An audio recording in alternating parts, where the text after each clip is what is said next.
उसके बाद chapter 5 partial fraction है। पार्शियल फ्रैक्शन का क्या यूज है, किसी को पता हो, कोई बता सकता है?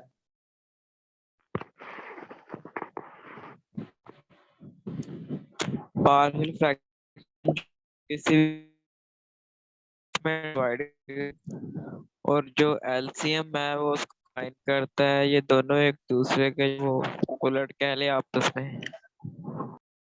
हाँ बिल्कुल सही बात है। जैसे अगर हम सिंपल नंबर्स की बात करें, जैसे आपको मैं कहता हूँ जी 1/2 प्लस 1/3, ठीक है, प्लस 1/2 है, तो ये टोटल 3 फ्रैक्शन है। तो इन तीनों फ्रैक्शंस को आप सॉल्व जब करते हैं तो आप एलसीएम इसका ले लेते हैं ना, पहले 2 3 और 2 का, जो कि आ जाता है 6। और जब आप इसको मजीद सिंप्लीफाई करते हैं, ये आ जाता है 3 + 2 + 3। तो ये क्या आ जाएगा, 3 + 3 6 + 2 8/6, 4/3। तो आपने क्या किया कि डिफरेंट फ्रैक्शंस को सिंगल फ्रैक्शन में कन्वर्ट किया, ठीक है ना। मतलब कि मैनी फ्रैक्शन से आपने क्या किया, आप सिंगल फ्रैक्शन में चले गए। ये तो चले हम कह लेते हैं कि ये नंबर्स में हमने किया है। तो ये तो सिंपलीफिकेशन होगी ना इसकी, सिंपलीफिकेशन। अगर आपको कहा जाए कि आप सिंगल फ्रैक्शन से मैनी फ्रैक्शंस में चले जाए, तो इस प्रोसेस को आप कहते हैं पार्शियल फ्रैक्शन। आपने सिंगल फ्रैक्शन को ज्यादा फ्रैक्शंस में कन्वर्ट करना है, ठीक है। तो वो उस प्रोसेस को हम कहते हैं जी पार्शियल फ्रैक्शन। ठीक है, ये मैं जरा इसको न्यू ओपन कर लूं। जैसे आपको कहा जाए 1/x + 1 + 1/x - 1, तो छोटी क्लासेस में आपने ये पढ़ा था, 9th में 8th क्लास में मैट्रिक में, कि आपको क्वेश्चन आ जाता है जी सिंपलीफाई करें, तो आप क्या करते हैं, आपने इस तरह के क्वेश्चंस को सिंपलीफाई किया था एलसीएम के तरीके से, x + 1 and x - 1। तो ये आ जाता है जी x - 1 + x + 1। जब आप इसको फर्दर सॉल्व करते हैं तो ये आ जाता है 2x/x + 1 and x - 1। लेकिन कभी आपने सोचा है कि आप इसको दोबारा से उस फॉर्म में कैसे लेकर जाएंगे, इस फॉर्म में, ठीक है। इसी तरीके को आप कहते हैं जी पार्शियल फ्रैक्शन करना, ठीक है। तो ये उसने यही इंट्रोडक्शन यहाँ पे दिया है कि प्रीवियस क्लासेस में हमने देखा था कि कोई सी दो फ्रैक्शन को सिंगल फ्रैक्शन में कन्वर्ट करना बहुत इजी है। ये 3 फ्रैक्शंस को उसने सिंगल फ्रैक्शन में कन्वर्ट किया हुआ है।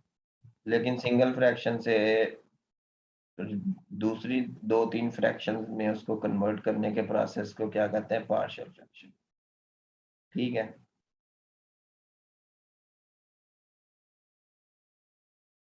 इस चैप्टर में बाकी तो सॉल्विंग मैं नहीं करवा रहा, बस यही चीजें थी बताने वाली।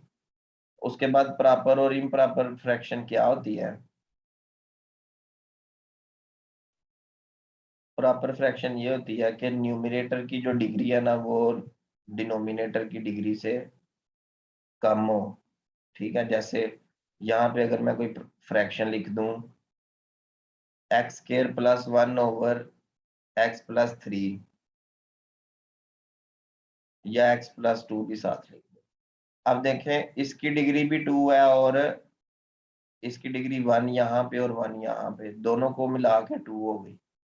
तो न्यूमरेटर की degree, degree of numerator must be greater than degree of denominator. ये इसकी कंडीशन होती है प्रॉपर की, प्रॉपर, ठीक है, प्रॉपर फ्रैक्शन। और जो इम्प्रॉपर है वो ये है कि degree of numerator is less और equal degree of denominator. Equal भी हो तो फिर भी इम्प्रॉपर होती है, ठीक है। तो इम्प्रॉपर से प्रॉपर में जाने का ये तरीका है कि आप इसको डिवाइड कर दें। सही है, आपको ये क्वेश्चन पूछा जा सकता है कि ये बताएं जी कि प्रॉपर कौन सी है और इम्प्रॉपर। अब आप यहाँ पे अगर देखें तो ये एक ऐसी फ्रैक्शन है कि इसकी डिग्री 1 है और इसकी डिग्री 2 है, तो ये बिल्कुल प्रॉपर है क्योंकि न्यूमिनेटर की डिग्री 1 है और डिनोमिनेटर जो कि नीचे वाली वैल्यू होती है उसकी डिग्री 2 है। जबकि आप इसकी एग्जांपल्स को देखें, इसकी डिग्री क्या होगी, इसकी डिग्री 1 है, इसकी डिग्री भी 1 है, तो ये इम्प्रॉपर है क्योंकि डिग्री इक्वल है। इस फ्रैक्शन की डिग्री देखें, 1 और 1, इसकी डिग्री 2 हो गई, 1 और 1 इसकी डिग्री भी 2 हो गई, तो ये भी इम्प्रॉपर है क्योंकि दोनों की डिग्री सेम है।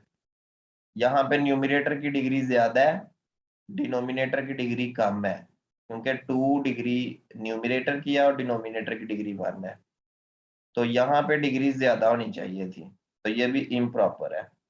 तो इम्प्रॉपर को प्रॉपर बनाने के लिए आप डिवाइड करते हैं, जैसे यहाँ पे आप इसको डिवाइड कर ले x² - 3 और 3x+1 को, तो जब आप इसको डिवाइड करेंगे तो आप इसको x/3 से मल्टीप्लाई करेंगे तो x² आएगा ना, और प्लस x/3, तो जब आप इसको सिंप्लीफाई कर लेंगे तो आपके पास क्या आ जाएगा, प्रॉपर फ्रैक्शन बन जाएगी। ये आप सबने किया होगा सॉल्विंग, सबको पता होगा। ठीक है, बस ये बताना था कि चले आपको दोबारा से रिफ्रेश हो जाए मेमोरी, बाकी तो इसमें कुछ भी सीखने वाला नहीं है। इसी तरह चैप्टर नंबर 6 में सीक्वेंसेस एंड सीरीज हैं। ये सीक्वेंसेस एंड सीरीज को हमने रियल एनालिसिस में भी देखा था, इसमें थोड़ी सी चीजें हैं, बस वो देख लेते हैं। सबसे पहले नंबर पे वो डिफाइन यहाँ पे कर रहा है किसी भी सीक्वेंस को। ठीक है, सीक्वेंस की जो डोमेन है वो सेट ऑफ नेचुरल नंबर्स है, क्योंकि सीक्वेंस एक फंक्शन है। A sequence is a function whose domain is set of natural number and range is set of real number या फिर set of complex numbers। ठीक है, तो क्योंकि आपने रियल एनालिसिस में भी रियल सीक्वेंसेस को पढ़ा है और इसमें एफएससी पार्ट 1 में भी आप रियल सीक्वेंसेस को ही देखेंगे, जबकि 2020 के जो पीपीएससी का पेपर है उसमें सीक्वेंस में से एक क्वेश्चन आया था और वो कॉम्प्लेक्स सीक्वेंस आई थी पेपर में, अगर किसी को याद हो क्वेश्चन। कन्वर्जेंस के रिलेटेड था मेरे ख्याल से। हाँ जी, कन्वर्जन से रिलेटेड था और वो कॉम्प्लेक्स सीक्वेंस थी। वो मैं क्वेश्चन लिखता हूँ यहाँ पे, जरा मैं देख लूँ। क्वेश्चन मैंने सेंड किया था स्टूडेंट्स को।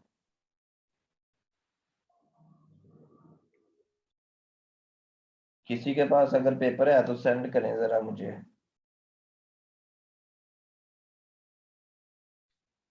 व्हाट्सएप पर गए सर सेंड। हाँ जी, व्हाट्सएप पे सेंड करें। मैं वो क्वेश्चन यहाँ पे लिखता हूँ जिसमें कॉम्प्लेक्स सीक्वेंस थी।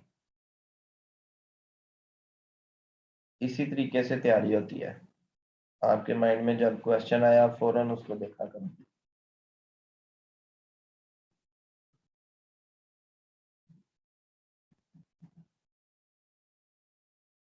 2020 का पेपर है, किसी के पास तो सेंड करें जरा जल्दी।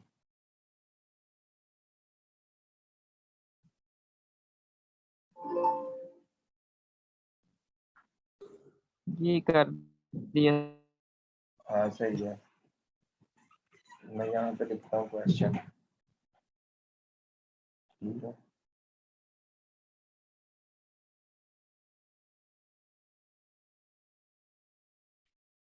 6 वाला है सर, क्वेश्चन नंबर 6।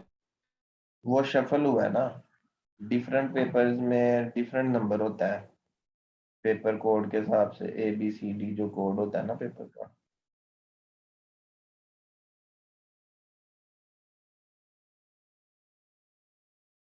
जो मेरा पेपर कोड था ना उसमें ये तकरीबन क्वेश्चन नंबर 35 इस तरह से था, 35-40 के करीब था।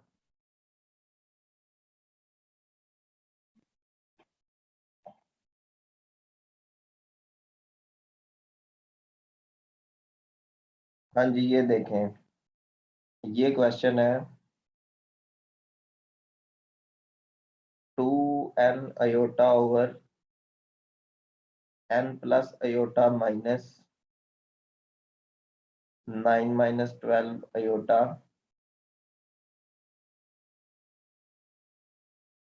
n plus 2 over 3n plus 1 plus 7 iota. तो ये जो ब्रैकेट्स है ना, ये खास तौर पे सीक्वेंस के लिए यूज होती हैं। और उसने खुद मेंशन भी किया हुआ है कि ये जो सीक्वेंस है ये कन्वर्ज कर रही है किसको। तो सीक्वेंस की कन्वर्जेंस आप देखें, मैंने आपको कहा कि सीक्वेंस जो है ना ये एक फंक्शन है। ये मतलब इसको आप एफ समझ लें, ठीक है। एक फंक्शन है सेट ऑफ नेचुरल नंबर से सेट ऑफ रियल नंबर्स तक, या फिर कम्प्लेक्स नंबर्स तक, ठीक है। मैंने दो बातें की थी, या रियल हो सकता है या कम्प्लेक्स। तो वो तो आउटपुट की बात है ना, इसका आउटपुट कहाँ पे जाएगा। तो नेचुरल नंबर में तो सीक्वेंस जब भी कन्वर्ज करती है ना, तो limit n approaches to infinity पे जाके वो कन्वर्ज करती है। तो आप इस पे जस्ट सिंपल लिमिट अप्लाई कर दें, 2n iota over n plus iota minus 9 minus 12 iota n plus 2 over 3n plus 1 plus 7 iota, ठीक है। तो यहाँ से limit n approaches to infinity मैं इसलिए सॉल्व कर रहा हूँ कि चले अगर दोबारा इस तरह का कोई क्वेश्चन आता है तो आप इसको खुद भी कर सकते हैं। तो पहली टर्म में से आप एन कॉमन ले लें, तो ये आ जाएगा 2 आयोटा, और यहाँ से भी एन कॉमन ले लें, 1 प्लस आयोटा ओवर एन, ठीक है, माइनस यहाँ से भी एन आप कॉमन ले लेंगे, ठीक है, दूसरी टर्म में से भी। तो ये आ जाएगा 9 minus 12 iota plus 2 over n, क्योंकि इसके साथ एन नहीं है, डिवाइडेड बाय, यहाँ से भी एन आ जाएगा कॉमन, तो ये आ जाएगा 3 plus 1 over n plus 7 iota over n, ठीक है। तो जैसे ही आप ये एन कैंसिल कर देंगे, ये वाला भी, और लिमिट जब आप अप्लाई करेंगे तो ये आ जाएगा 2 आयोटा ओवर 1 प्लस 0, क्योंकि ये 1 ओवर आयोटा ओवर इन्फिनिटी भी 0 ही होगा, माइनस 9 माइनस 12 आयोटा प्लस 0, यहाँ पे भी 0 आ जाएगा, एक 0 यहाँ पे आएगा, एक 0 यहाँ पे आएगा, और एक 0 यहाँ पे आएगा, ओवर 3 प्लस 0 प्लस 0, ठीक है। तो ये आ जाएगा 2 iota minus 9 minus 12 iota over 3, और इसको आप 3 से डिवाइड कर लें, 2 iota minus 3 minus 4 iota, 2 iota minus 3 plus 4 iota, तो ये आ जाएगा 3 माइनस 3 प्लस 6 आयोटा। तो देखें ये ऑप्शन में है ये,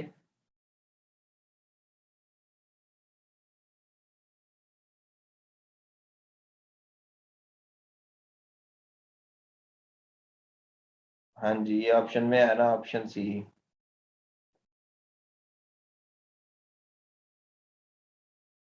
आवाज आ रही है? जी आ रही है आवाज। तो इस तरीके से इसकी कन्वर्जेंस हमने फाइंड की है लिमिट अप्लाई करके।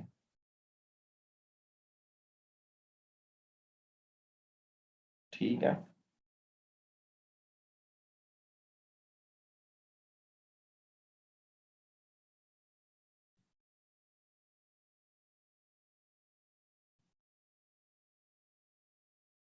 ये किसी ने सॉल्व किया, ये किसी ने सॉल्व किया हुआ है टिक लगाए हुए हैं, ये गलत टिक लगाया हुआ है, इसका डी लगाया हुआ था। अच्छा, तो ये रियल या कम्प्लेक्स सीक्वेंस भी हो सकती है, ये पहली बात आपको मैंने बताई है, और कम्प्लेक्स सीक्वेंस वाला क्वेश्चन भी आ गया था पीपीएससी में। ठीक है, उसके बाद जब आप सीक्वेंस डिफाइन कर लें तो सीक्वेंस को आप इस तरीके से डिनोट करते हैं, इसमें ये फर्स्ट टर्म है, ये सेकंड टर्म है, ये थर्ड टर्म है, और ये चलता जाता है। ठीक है,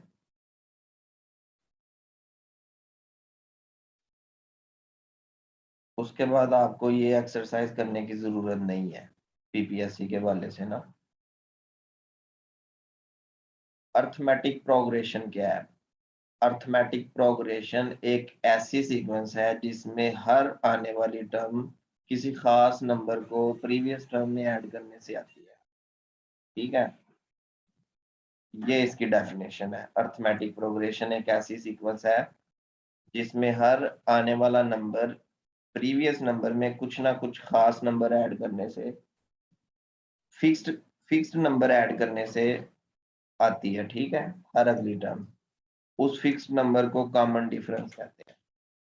ठीक है, जैसे मैं आपको कह दूं कि पहली टर्म हम ले लेते हैं 10, अब कॉमन डिफरेंस आप ले लें 3, तो यहां से सीक्वेंस बनती जाएगी 10 + 3 13, 13 + 3 16, 16 + 3 19। तो आप 3 ऐड करते जाएंगे तो आपके पास क्या बनता जाएगा, एक सीक्वेंस बनती जाएगी, और ये एक खास किस्म की सीक्वेंस है जो किसी खास नंबर को ऐड करने से आ रही है, इसलिए इसका नाम अर्थमेटिक प्रोग्रेशन है। ठीक है, इसी तरह आपको एक जनरल ओवरव्यू दे दूं कि अगर मैं 2 से स्टार्ट करूं, और ये तो कॉमन डिफरेंस था ना, अब मैं लेता हूं कॉमन रेशियो आर, आर को क्या देते हैं 3, तो इसमें हर आने वाला नंबर प्रीवियस नंबर को 3 से मल्टीप्लाई करने से हासिल होगा। 2 × 3 6, 6 × 3 18। ये भी एक सीक्वेंस है, लेकिन ये एक ऐसी सीक्वेंस है जिसमें हर आने वाला नंबर मल्टीप्लाई करने से आ रहा है 3 के साथ, तो इसको ज्योमेट्रिक प्रोग्रेशन कहते हैं। ठीक है, अर्थमेटिक प्रोग्रेशन का फार्मूला है first term plus n-1 d, जबकि n नंबर ऑफ टर्म्स है। ठीक है, तो ये nth टर्म का फार्मूला है, और इसमें nth टर्म का फार्मूला है an = फर्स्ट टर्म और r की पावर n-1। ठीक है,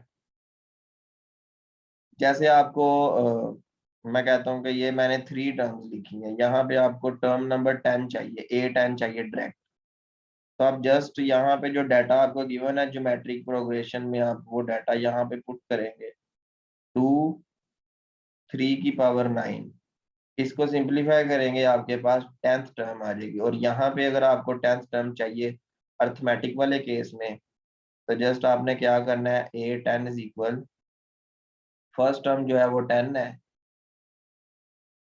10 + 10 - 1 आ जाता है 9, और डी क्या आ गया 3।